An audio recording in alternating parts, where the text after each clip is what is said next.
বাক্সাৰ আনন্দবজাৰত DTBM নৱজাগৰণ হাইস্কুলত তিনিদিনীয়া বৃহৎ কাৰ্যসূচীৰে প্ৰাক্তন ছাত্ৰ সমাৰোহৰ আয়োজন। DTBM নৱজাগৰণ হাইস্কুলত 20, 21 আৰু 22 ডিচেম্বৰত তিনিদিনীয়া কাৰ্যসূচীৰে আয়োজন কৰা হৈছে এক বিৰাট প্ৰাক্তন ছাত্ৰ সমাৰোহ। আনুষ্ঠানিকভাৱে সমাৰোহ আৰম্ভ হ'ব চলিত বৰ্ষৰ 20 ডিচেম্বৰ তাৰিখৰ পৰা। এই সমাৰোহ বিদ্যালয়খনৰ ইতিহাসত এক নতুন অধ্যায় হিচাপে চিহ্নিত হ'ব বুলি আয়োজকসকলে আশা প্ৰকাশ কৰিছে।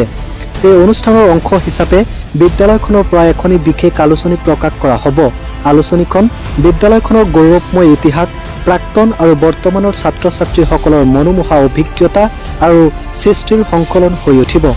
সকলো প্ৰাক্তন ছাত্ৰ ছাত্ৰী আৰু বৰ্তমানৰ ছাত্ৰ ছাত্ৰীৰ পৰা এই আলোচনীত অন্তৰ্ভুক্ত হ'বলৈ সৃজনশীল লিখনি আহ্বান কৰা হৈছে। লিখনি জমা দিয়াৰ অন্তিম তাৰিখ 25 নৱেম্বৰ 2024। অনুষ্ঠানৰ প্ৰথম দিনা বিদ্যালয়খনৰ প্ৰতিষ্ঠা কালৰ পৰা এতিয়ালৈকে বিদ্যালয়ৰ সমৃদ্ধ ইতিহাস আৰু সফলতাৰ কাহিনী বৰ্ণনা কৰা হ'ব। সেইদিনা বিদ্যালয়ৰ প্ৰাক্তন ছাত্ৰ ছাত্ৰী আৰু শিক্ষক শিক্ষয়িত্ৰীৰ লগতে বিশেষ মত বিনিময় সভাৰো আয়োজন কৰা হৈছে। দ্বিতীয় দিনা থাকিব সাংস্কৃতিক অনুষ্ঠান, য'ত বিদ্যালয়ৰ প্ৰাক্তন আৰু বৰ্তমানৰ ছাত্ৰ ছাত্ৰীৰ অংশগ্ৰহণত বিভিন্ন সৃষ্টি প্ৰতিভাৰ প্ৰদৰ্শন অনুষ্ঠিত হ'ব।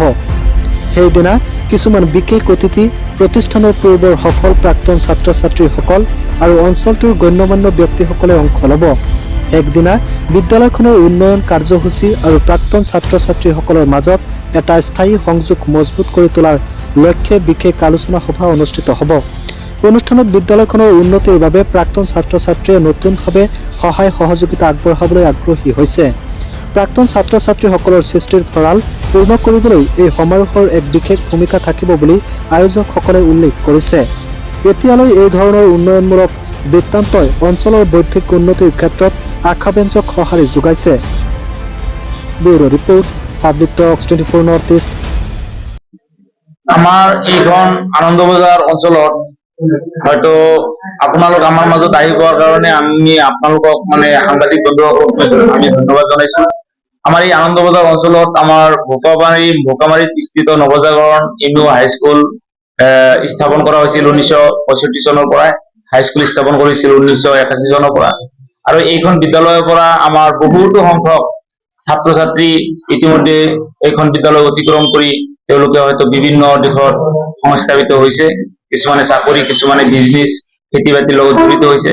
কিন্তু আমি এই প্ৰাক্তন ছাত্ৰসকল হয়তো ইমান বছৰে পাৰ হৈ যোৱাৰ পিছত আজি হয়তো আমি মন কৰিছো যে আমাৰ প্ৰাক্তন ছাত্ৰ ছাত্ৰী যিমান আছে সমূহ ছাত্ৰ ছাত্ৰীক একগোট কৰি আমি এইখন বিদ্যালয়ত এখন অনুষ্ঠান আমি অনুষ্ঠিত কৰিম, প্ৰাক্তন ছাত্ৰ সমাৰোহ। আৰু এই প্ৰাক্তন ছাত্ৰ সমাৰোহ আমি অনুষ্ঠিত কৰিবলৈ ওলাইছো ডিচেম্বৰ মাহৰ 20, 21, 22 তাৰিখ 2024। আৰু এই প্ৰাক্তন ছাত্ৰ সমাৰোহৰ উদ্দেশ্য হ'ল আমাৰ এইখন বিদ্যালয়ত যিমান নতুন ছাত্ৰ আছে, বৰ্তমানৰ ছাত্ৰ আছে, বৰ্তমানৰ শিক্ষক আছে, তেওঁলোক যাতে আমাৰ প্ৰাক্তন ছাত্ৰসকলৰ পৰা কিছু উৎসাহ উদ্দীপনা পায়। আমাৰ প্ৰাক্তন ছাত্ৰসকলৰ মাজৰ পৰা বহুত এনেকুৱা ব্যক্তি ওলাই আহিছে, তেওঁলোকে বহুত ডাঙৰ ডাঙৰ চাকৰিৰ লগত চাকৰি তেওঁলোকে পাবলৈ সক্ষম হৈছে। তেওঁলোকে নতুন প্ৰজন্মক বহুতো কথা হয়তো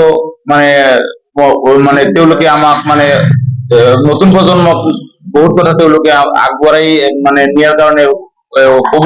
তেওঁলোকে আহি আমাৰ মাজত আমাৰ এইখন বিদ্যালয়ত হয়তো ইতিবৃত্তৰ বিষয়েও তেওঁলোকে ব্যক্ত কৰিব। তেওঁলোকৰ জীৱনৰ বিগত দিনৰ জীৱনৰ শৈলী তেওঁলোকে ইয়াত নতুন ছাত্ৰৰ ওচৰত ব্যক্ত কৰিব।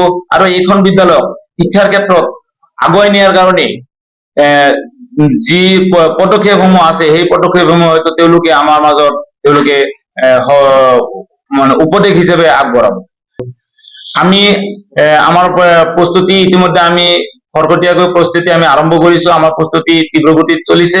আমাৰ প্ৰস্তুতিৰ কাৰণে আমাৰ প্ৰাক্তন ছাত্ৰসকলৰ ফালৰ পৰা বহুতো সঁহাৰি আমি পাবলৈ সক্ষম হৈছো। আমাৰ ইতিমধ্যে অভ্যৰ্থনা কমিটি গঠন কৰি হয়তো আমাৰ কাম কাজবিলাক নিয়াৰিকৈ পালন কৰি লৈ যোৱা হৈ আছে। আমাৰ আমন্ত্ৰিত অতিথিসকল থাকিব।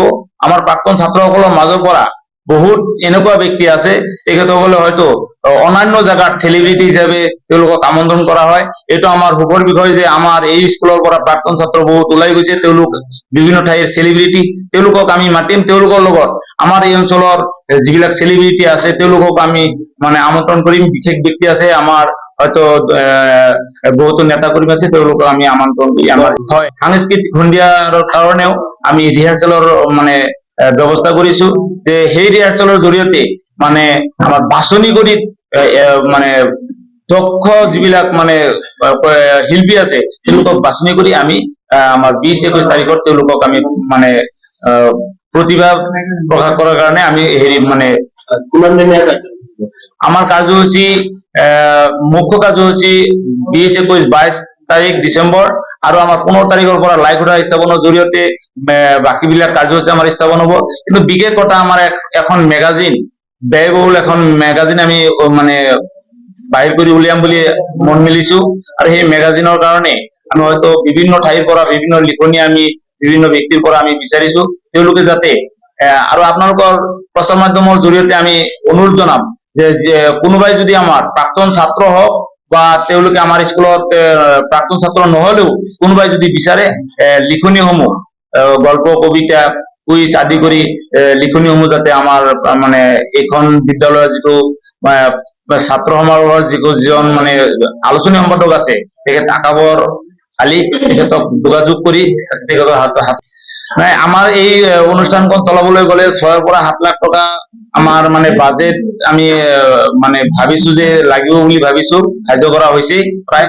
আৰু এইখিনি পইচা আমাৰ প্ৰাক্তন ছাত্ৰসকলৰ ফালৰ পৰাই আমি সকলোৱে সঁহাৰি জনাব বুলি তেওঁলোকে আমাক আশ্বাস দিছে, আৰু তেওঁলোকৰ ফালৰ পৰাই হয়তো আমাৰ যিবিলাক চাকৰিয়াল আছে তেওঁলোকৰ ফালৰ পৰা হয়তো অলপ বেছিকৈ আৰ্থিক সঁহাৰি পাম বুলি আশা কৰিছো, আৰু প্ৰাক্তন ছাত্ৰসকলৰ ফালৰ পৰাও আমি কিছু আৰ্থিক সঁহাৰি পাম। লগতে এইখন বিদ্যালয়ৰ যিসকল মানে শিক্ষক কৰ্মৰত শিক্ষক আছে আৰু ছাত্ৰ ছাত্ৰী আছে তেওঁলোকে আমাক আৰ্থিক সাহায্য কৰিব বুলি তেওঁলোকে মানে আমাক জনাইছে।